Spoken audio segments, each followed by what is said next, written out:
Regardless of how psychosocial safety is addressed or not, the workplace can face challenges that affect people's mental health.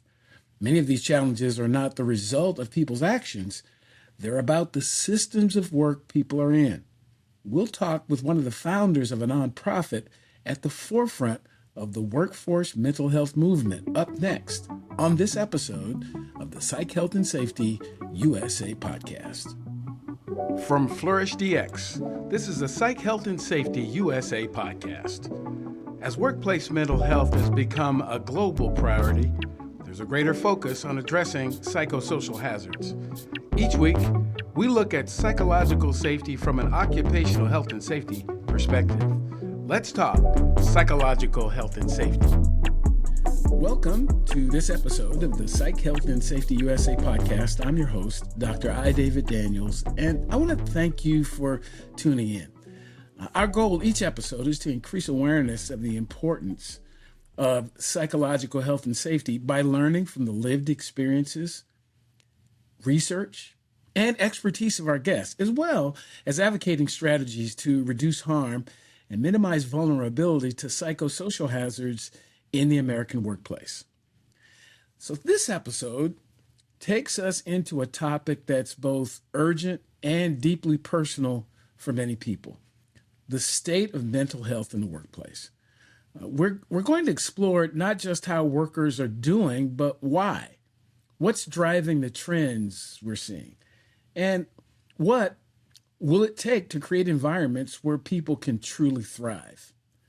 We'll look at factors shaping the current mental health landscape, from organizational structures and cultural norms to everyday pressures that shape how people show up at work.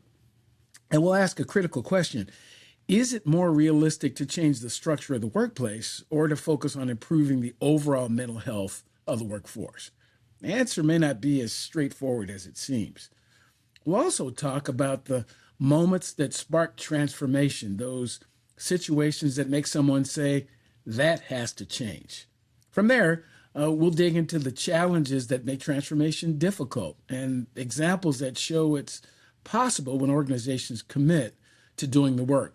Finally, we'll learn, we'll learn how Mindshare Partners works with workplaces to support meaningful change. So settle in. This is an important one because the future of work depends on how seriously we take mental health today. So I'm going to start with an introduction of my guest, by my guest, with this question: who is Bernie Wong? Hello, everyone. I'm Bernie Wong. I'm on the founding team of Mindshare Partners, currently serving as the Knowledge, Research, and Impact Lead. We're a national nonprofit focused on mental health in the workplace. Our client services function provides training and consulting services to organizations like Genentech, Morrison Foerster, and Gillette Children's Hospital to help them create mentally healthy workplaces. Our movement building arm drives the national conversation around mental health and work through research, media, and partnerships. This includes our national polls, which have been cited by the CDC and Department of Health and Human Services. It also includes our campaigns like Leaders Go First, which features personal mental health stories from C-suite leaders, and Company Culture Change, which features best practices from companies like Delta Airlines. I also do a bunch of writing and speaking, like for Harvard Business Review, or just a few months ago with you on our keynote panel at the NIOSH-sponsored Symposium for Total Worker Health. Today, there's a lot of subtopics and avenues into this broader umbrella of workplace mental health, whether you're a clinician or working in digital health. The way I typically engage with the issue of workplace mental health is really thinking about systems, which you and I talked about. Less so the mental health care system, but more of workplaces and business and the economy and how the system we have set up around work helps or sometimes hinders the mental health of workers. So a lot of what I do is reimagining how work can help people live happier and healthier lives. I've been very fortunate to have made a career in an issue area I care a lot about, given my own journey navigating chronic depression to this day. And I think this is an issue of workplace mental health that's so central to the pulse of so many Americans, given how much work plays a role in our lives, how all of us have mental health. And for many of us, especially recently, we're all trying to navigate it in healthier ways. Wow. Yeah, well, It gives us a lot to have conversation about. Before we dig into those a little bit deeper, what does psychological health and safety mean to you? Yeah, I break up the idea of psychological health and safety into two parts. The first is psychological health. And when I think about health, I think about a state of well being for an individual.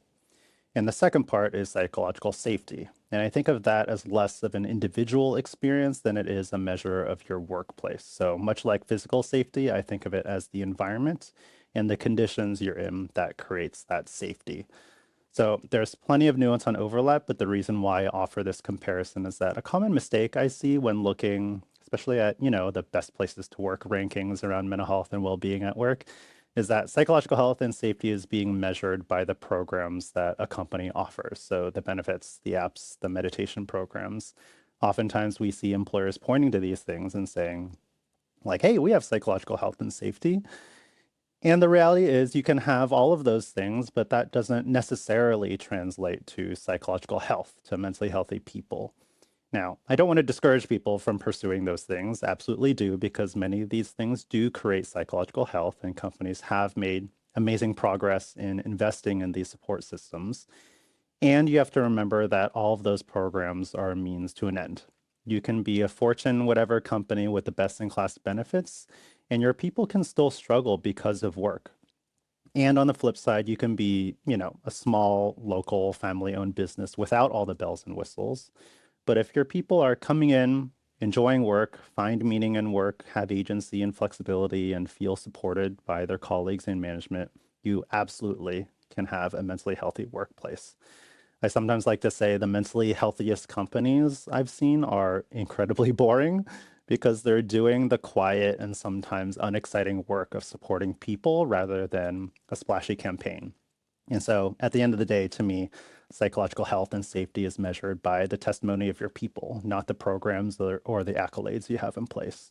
Such an important point you make about how incredibly boring and easy it is to have a place that is psychologically healthy and safe, because the reality is that you don't those are the places that you don't hear a lot of complaints, or you don't hear a lot of falderall and conflict and all that, because they're doing the work, and the work is about creating an environment where the human beings feel that they're supported, feel that they're cared for, and sometimes objectively it's hard to point out what's causing that, but something is. I mean, for small organizations, why is it that Mrs. Smith or Mr. Jones works at that same company for 20 or 30 years? It's because they enjoy it, even on the days when it's not, might not be great, but I enjoyed it enough to keep coming back year after year. And I enjoy my colleagues, I enjoy the work that I do.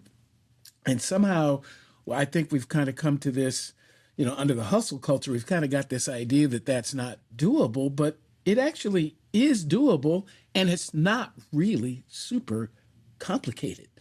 Uh, so, what what is your, if you had to give a you know, state of the situation address, what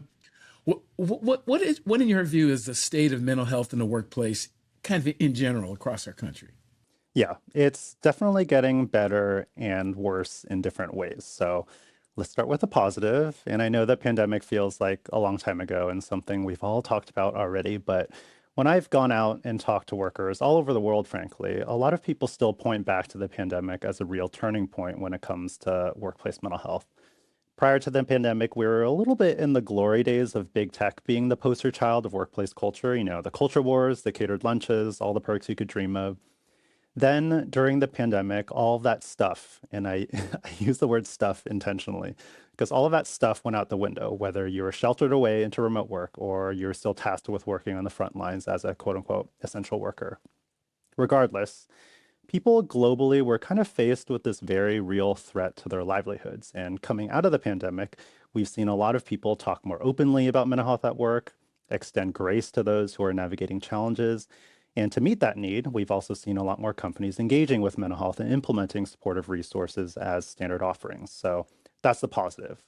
When it comes to workplace mental health, we've seen progress in the mental health part of the equation.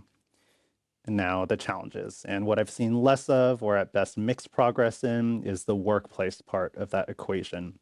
And one joke I like to make, which you heard on our panel, is with more companies leaning in to talk about mental health with the advent of the It's Okay Not to Be Okay campaigns. Amazing, break that stigma. And now everyone's kind of not okay. So now what? um, so one other thing that came out of the pandemic, beyond greater awareness and openness around mental health, was that people really redefined their relationship to work. Because when you're kind of faced or forced to step off the hamster wheel and face this global existential threat and ask yourself, is this really what I want? For a lot of people, they realized what they had at work wasn't really how they wanted to live their lives. And it was in the years following the pandemic where we saw a resurgence of the labor movement, of workers realizing and pointing to just how exploitative and extractive and unsustainable our broader culture and systems of work were.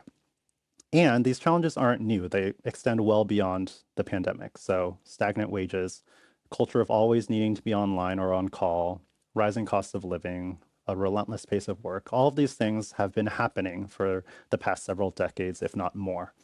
And so thinking of work itself as a system, which includes the workplace and the economy, increasingly for people, this system doesn't feel like it's sustainable in the long term or even present day supportive of well-being.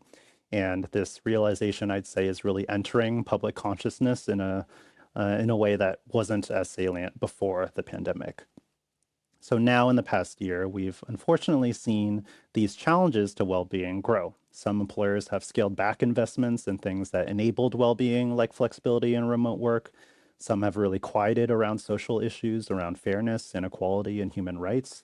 We've seen layoffs happening left and right. And we've seen huge public health institutions and social safety nets face cuts, both in resources and personnel.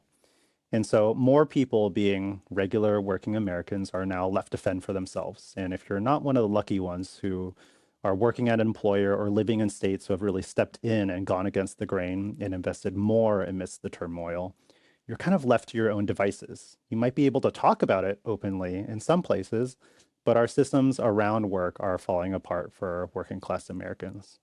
I'm of the belief that what pressure does is make you more of what you actually are.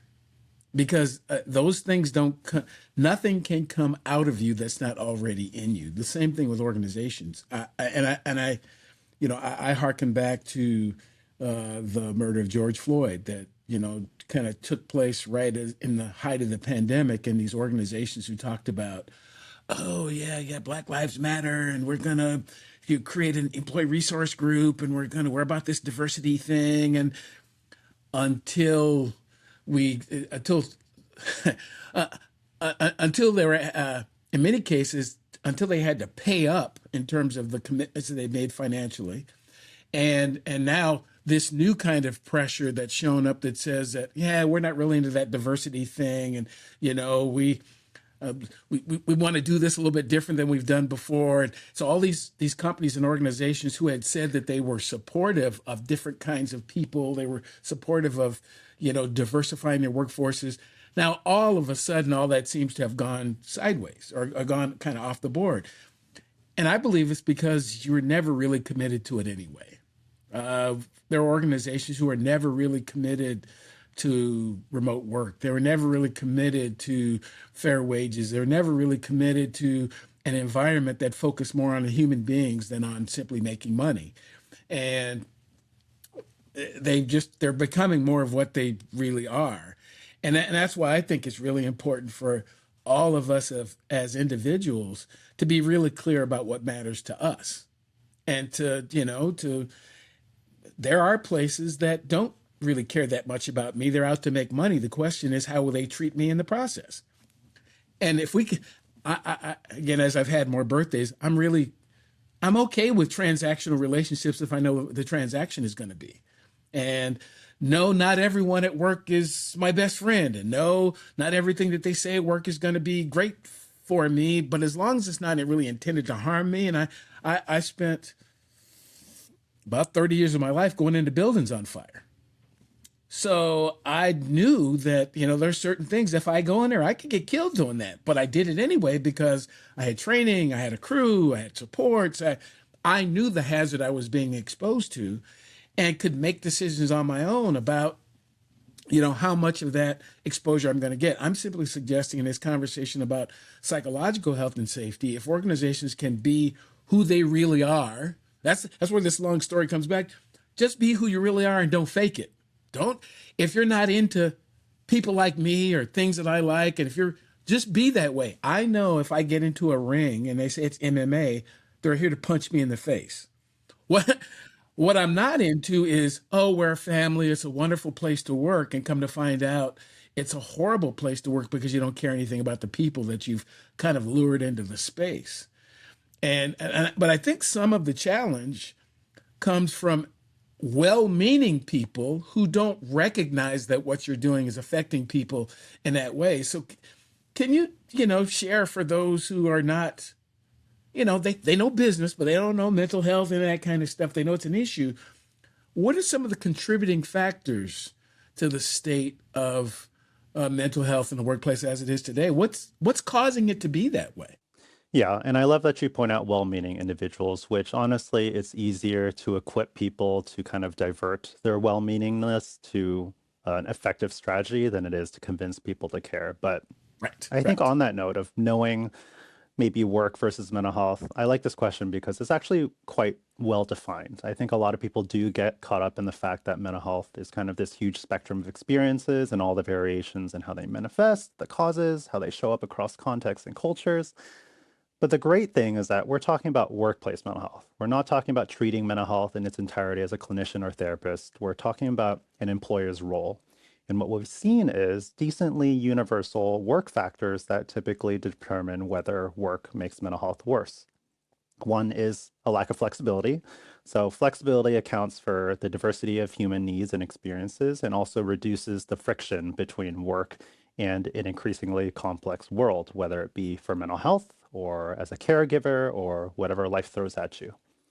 The second is lack of social support. And so, this includes everything we hear and talk about in terms of connection and community and just being respectful and kind to one another. Stigma falls into this bucket, and also issues around toxic leadership and management practices. The third is lack of fairness. So this includes the discrimination and harassment and lack of inclusion and belonging conversation. This also includes an imbalance in the effort we put into work and what we get out of it. So whether you feel like there are real and fair returns to the amount of work you're putting into work. Fourth is workload, and there's plenty of research on how our workdays have just become more constant and more intense. Some of this can be buffered by flexibility and social support, but at some point, just having a constant, relentless, high level of pressure of work will have harmful effects on your well being. And the last factor I want to mention is less known, but whenever I've talked about it to people, so many folks are saying, yes, I really feel that to my core. And that's moral injury. It's what happens when you see or hear about or have to do things at work that go against your personal values, which you already started talking about. At its most severe, it can cause prolonged periods of depression and guilt and trauma and other emotional challenges.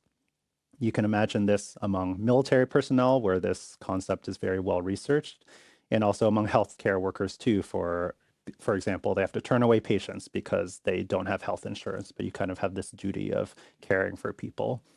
But we're seeing this in other fields too. HR folks who are told to downsize their workforce by 20%, or public health workers feeling torn during DOGE and the current administration, and also even tech workers in this new era of AI feeling like the technology they're creating can actually cause real harms to a lot of people. And people have quit companies because of this moral injury or moral distress.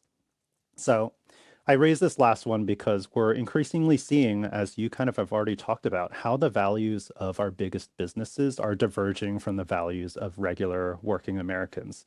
And we're seeing the repercussions of fewer Americans believe in the American dream. Americans' trust in institutions, which includes workplaces and businesses, have declined over the years. And we saw versions of this too during the Great Resignation of people just opting out of the hamster wheel entirely. So people are becoming more socially aware of injustice, of the very real harms perpetrated by businesses sometimes, And a lot more people are feeling personally complicit in that the work they're doing isn't good for the world. Right, right. Yeah, yeah, yeah, absolutely. I a lot of conversations around workplace mental health and such that are had with business people. So when I'm not really a business person. I spent most of my wage earning W-2 years in the public sector. And so I don't consider myself to be a titan of business at all. I'm a solopreneur. I don't have employees on intentionally. And one of the reasons I don't is my belief about how people should be treated really outpaces the amount of effort I want to put into my business to, so I can get bigger, but it takes a lot to create an environment that really cares for people. And some of the reasons for that is our entire business model, economic system, no matter how you describe it, was never set up to care about human beings. It was set up really well to make money or to, in the public sector, to get a particular thing done. And we've just kind of, we've treated people like disposable kinds of tools as opposed to parts of an ecosystem to create something great. And I often harken back to, in the early 1900s, there's this guy by the name of Robert Taylor who got people all, wound up about scientific management. And then there was Mary Parker Follett, who had this idea about creating environments where human beings could get together. And we only listened to one of them. We listened to the guy, and that was back in the days when women couldn't even vote. So uh, we didn't really listen to her voice, and so we've got this imbalance. They're both important. I don't want to suggest that systems should not be managed, but people need to be led. People have emotions, people have feelings, and they're so the things and the people, and it's having both of them work in harmony for us to achieve whatever our goal is, to include making money if that's what you're into it for. But they both require some attention, and we're not getting enough attention to both. So, in your view, is it the structure of the workplace or this mental health thing in general that is ripe, or is where the most change can be made? Yeah, I think my hot take is that the only right answer is the first one, undeniably, full stop. The structure of the workplace has to change for the overall state of mental health to change. So let's just use physical safety as an example. You can wear a helmet, goggles, all the protective gear in the world, but if you're just thrown into a building that's on fire, as you said, sure, the best in class gear might protect you. We might build entire industries around this gear and host conferences to talk about how innovative this gear is and sell it for an absurdly high price. But at the end of the day, you have to ask yourself, why don't we just put out the fire kind of thing? So let's think about mental health at work.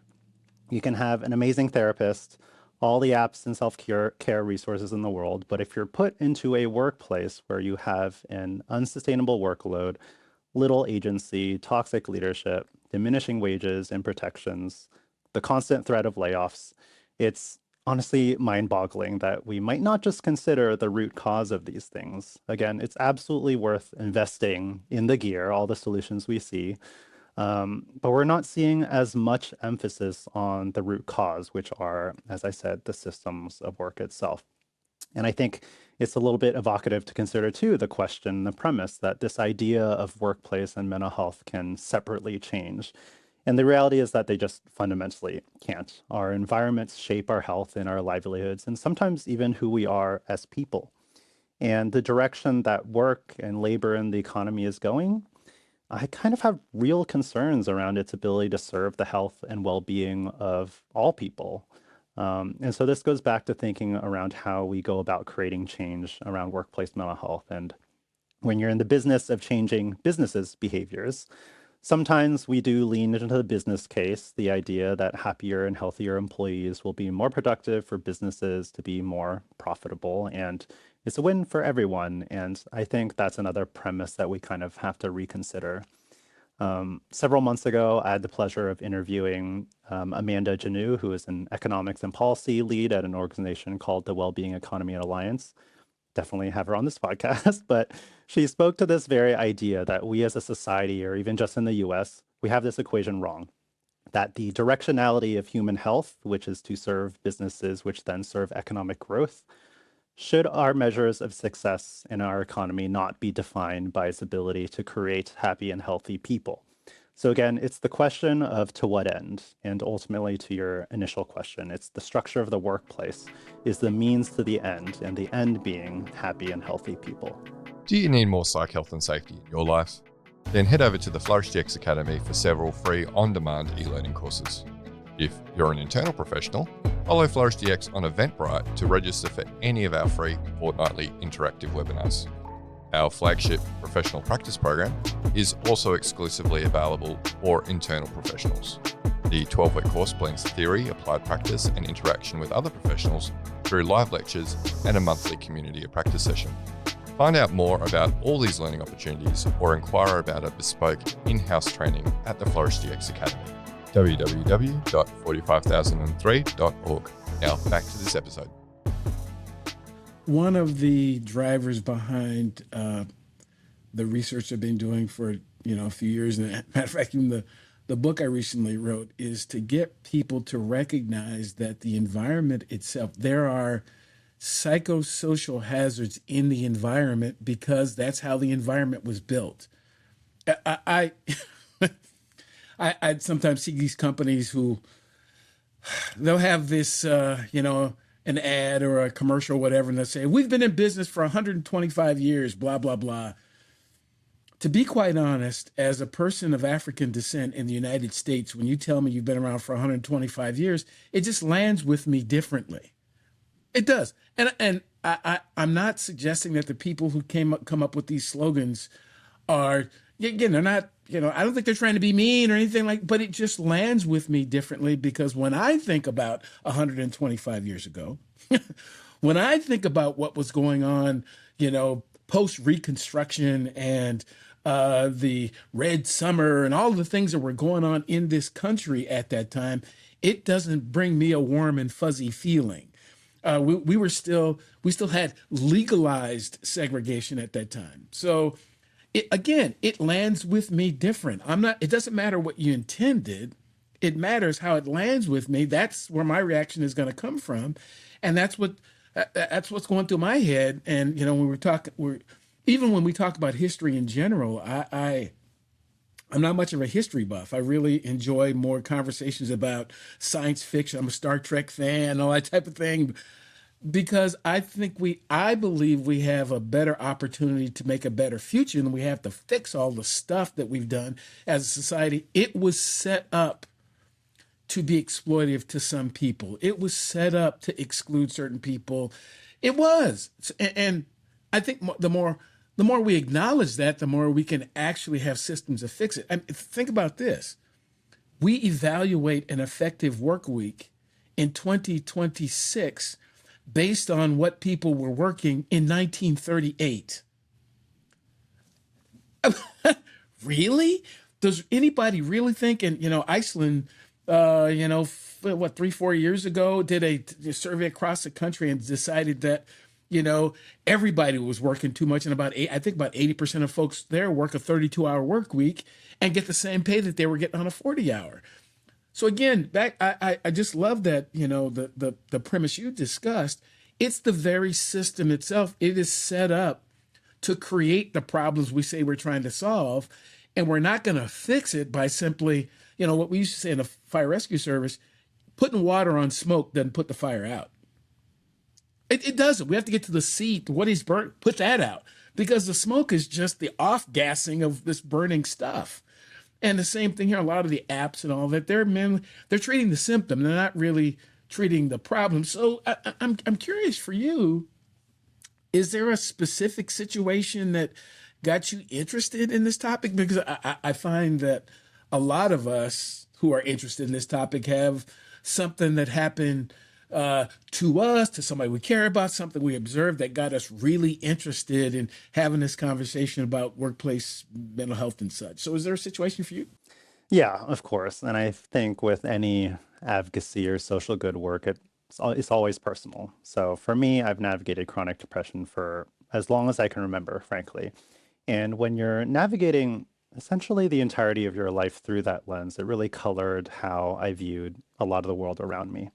I remember in my childhood feeling helpless a lot of the time and feeling like I didn't really have the power or agency to change my circumstances. I remember often thinking to myself, this isn't right. So I did what a lot of kids do. You kind of just persist because that's all you can do. And I was lucky enough to find myself befriending people who were more school oriented, completely out of luck. I got good grades. I went to Berkeley to study psychology because I felt like maybe that would give me insight into this way of being that I carried with me. But it's also here that the story of me and my journey turned outwards. A lot of, alongside my bachelor's in psychology, I decided to add on a second bachelor's in sociology, not for any admirable reason other than the fact that I knew more degrees meant some semblance of higher achievement. And the two majors had a lot of overlapping prerequisites. So it is not an admirable pursuit, but I really credit my studying sociology as foundational to my work now in studying just how inequitable our society is, in learning about the social determinants of health, as you're talking about, of how our environments shape our realities, and how our prevailing systems have really resulted in a very small group of people having so much compared to the vast majority of regular people. And I remember thinking to myself, this isn't right. So as I continued my career in mental health advocacy, I carried this same ethos with me. I've shadowed nurses trying to find solutions to combat burnout in a chronically understaffed hospital system. I've seen companies certify their managers in mental health first aid while their people are drowning in work. And I again find myself thinking, this isn't right.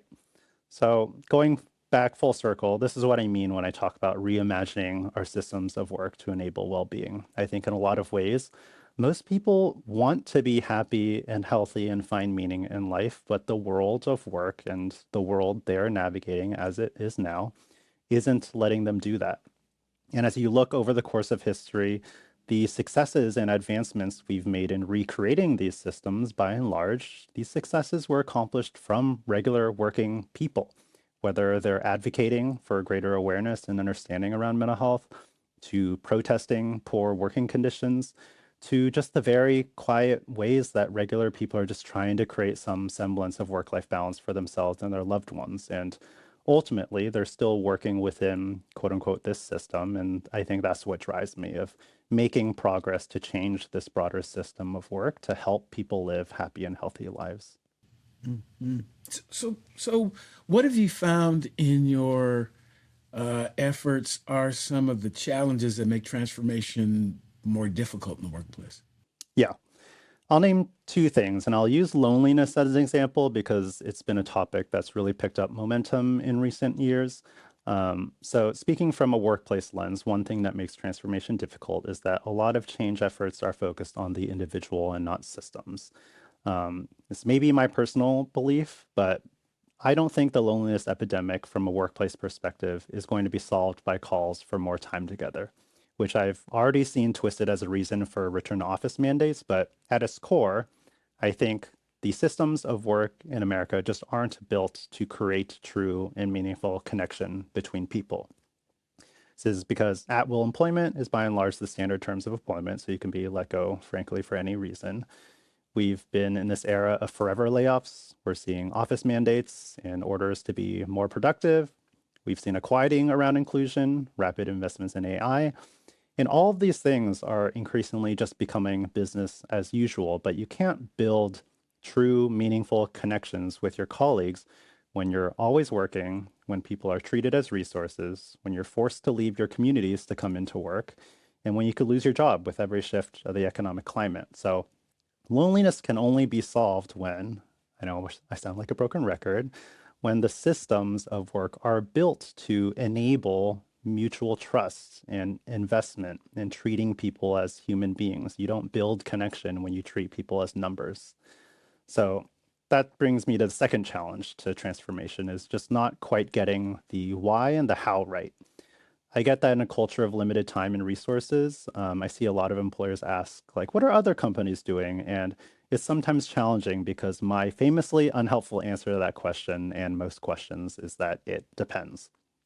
Let's take mental health days. We've seen plenty of companies offer them, but what? It's a day a year, maybe a few, to have a day off and come back to the work that piled up when you took the mental health day. I think partially many workers are asking for mental health days because it's maybe more realistic to ask for a concrete day off than fundamentally revisiting how a business translates its revenue goals into people's workloads. But that's the ultimate why. The real reason behind a mental health day is more sustainable work, which certainly mental health days can be a part of that formula, but it's sometimes treated as the formula, and ultimately it's a means to an end, as I talked about before.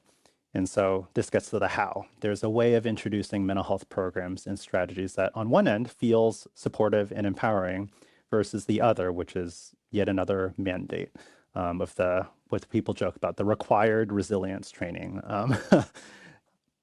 I remember reading about, let's just say, a global internet retailer give meditation booths for their warehouse workers to find a place of calm in a hectic workday. And what I found hilarious is that these warehouse workers ended up calling them, the meditation booths, crying booths, because you just go in there to cry. Because these are the same workers who didn't have the time to go to the restroom, who actually had higher injury rates in their industry because of the sheer magnitude of their production expectations. And so this idea of plopping these meditation booths onto the floor is getting not just the what wrong, but the why and the how wrong. So to get the formula of transformation right, it's about the what. Are you only solving for individuals, or are you also solving for systems? It's about the why of healthy and sustainable work practices, and the how. Are you meeting your people where they're at? Yeah, there are lots and lots and lots of examples of things that just don't work well for people, again, because they were never designed to. That's the other thing I've, some of it is, to help me personally. If I thought that everyone out there was out to hurt and harm people, I'd just stay in my house and never go anywhere.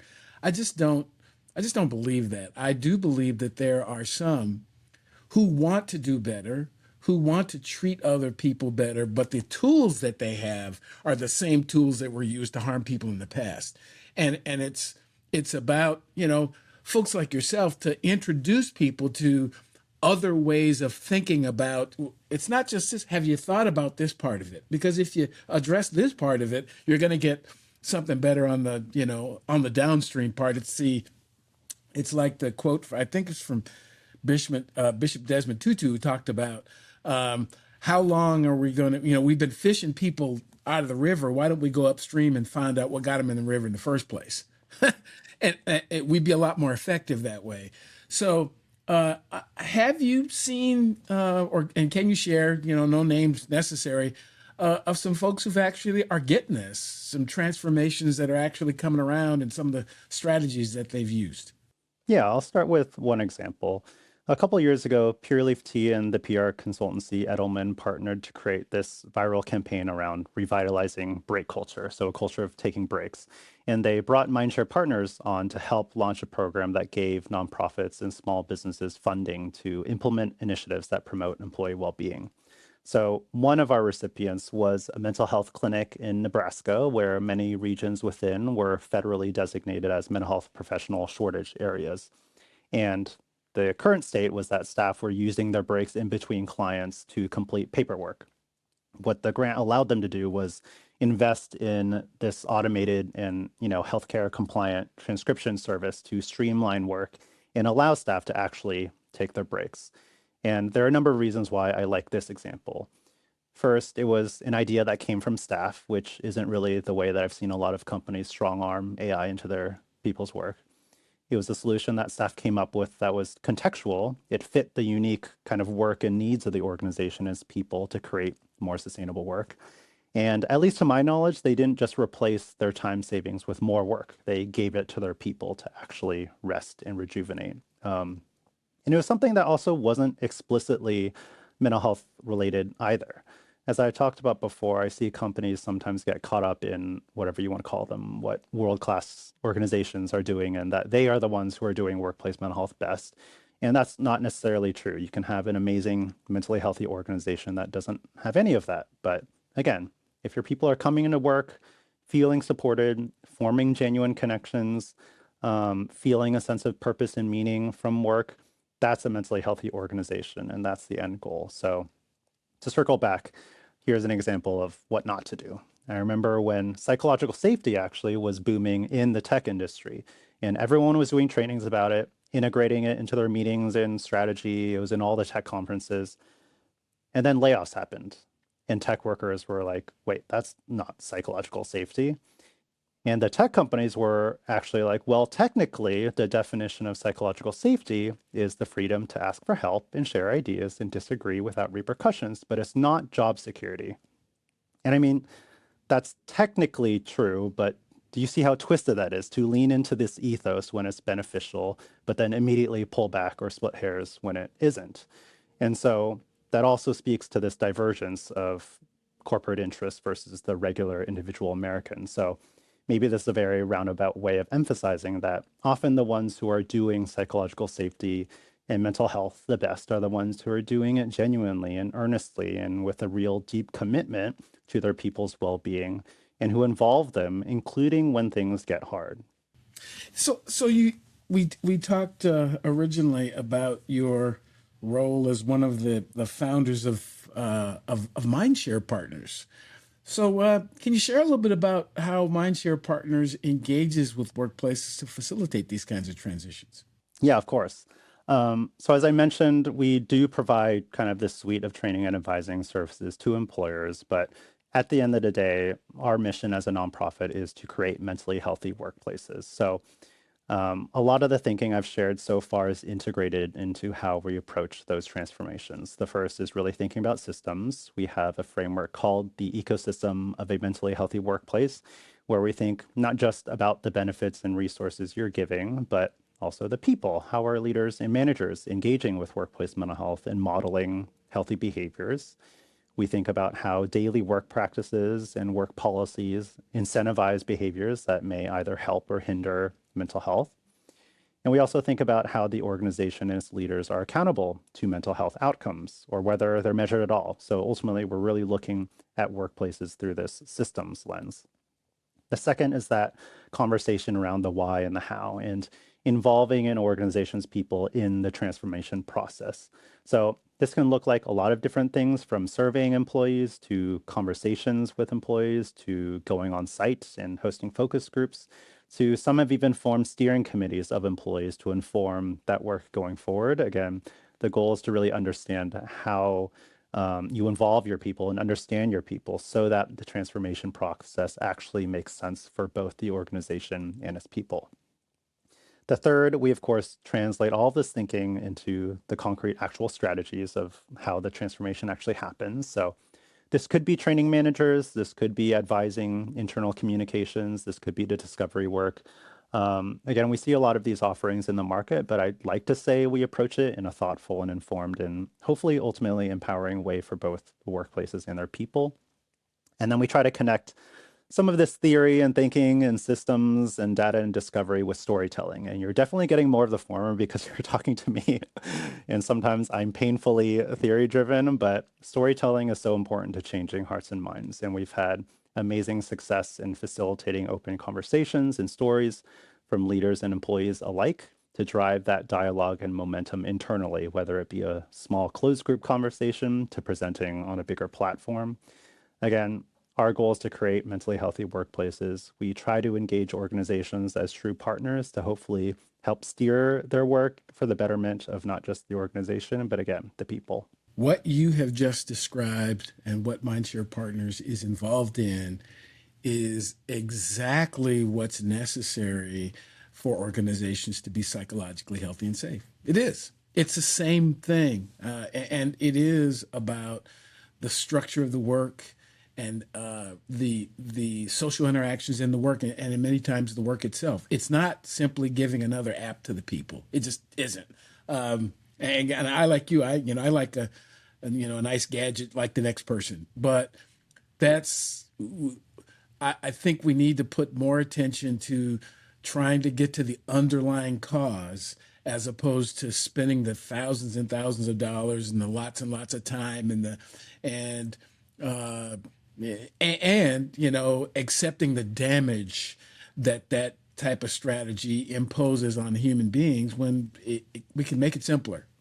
Let's people first, making money's next. People first, getting the job done is next. People first, getting the production out is all next. Start with the people, and it seems to me you can't go wrong. It really does. Seems like you can't go wrong.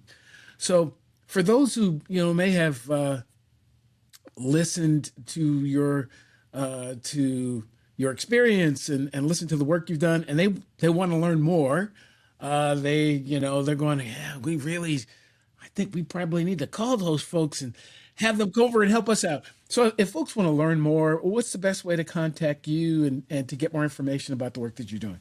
Yeah, you can learn about Mindshare Partners at mindsharepartners.org or find us on LinkedIn. If you're one of the employers or people leaders looking to better support your people, you can certainly kind of explore those training and advising offerings on our website. But we also do just broader awareness and advocacy work. So we are happy to partner or do sponsorships or do some brand activations to drive that national dialogue. Because at the end of the day, we really believe in a real partnership. So we like to think of ourselves less as another vendor for a one-off training, but instead kind of like an informed collaborator to steward the work you're already doing, guide you in productively growing or committing to your investments, maybe fill in the gaps to better support mental health and well-being at work, and hopefully set you up to a place to inspire others to do the same. And of course, personally, you can connect with me on LinkedIn by probably searching Bernie Wong and Mindshare Partners, because there I post about my rantings or at least maybe some hopeful and helpful news about the state of workplace mental health. Absolutely. Bernie, thank you very much for it's been cool. As I said before we got on, I had some sense that you were doing the good work, but I wasn't exactly sure the details of the good work, and now I know more. Again, I appreciate the work that you're doing and the systems approach. I think that's really important, really, really important, because our challenges are often not with the people; it's with the systems that we've put people into. So again, thank you very much. So if you're watching or listening to this podcast for the first time, welcome. I hope something that you've heard will bring you back to an episode in the future. Previous episodes of the podcast can be found at psychhealthandsafetyusa.com. You can watch, like, subscribe, and share the podcast on the Flourish DX YouTube page. And please do join the Psych Health and Safety USA movement by connecting and becoming a subscriber on LinkedIn. So until next time, stay tuned and look out for the next episode of the Psych Health and Safety USA podcast. Tune in each week for new episodes of the Psych Health and Safety USA podcast. If you have a story or know of one that needs to be told, reach out to us on LinkedIn or send an email to david@id2-solutions.com or go to the Flourish DX website at flourishdx.com. We'll see you next time.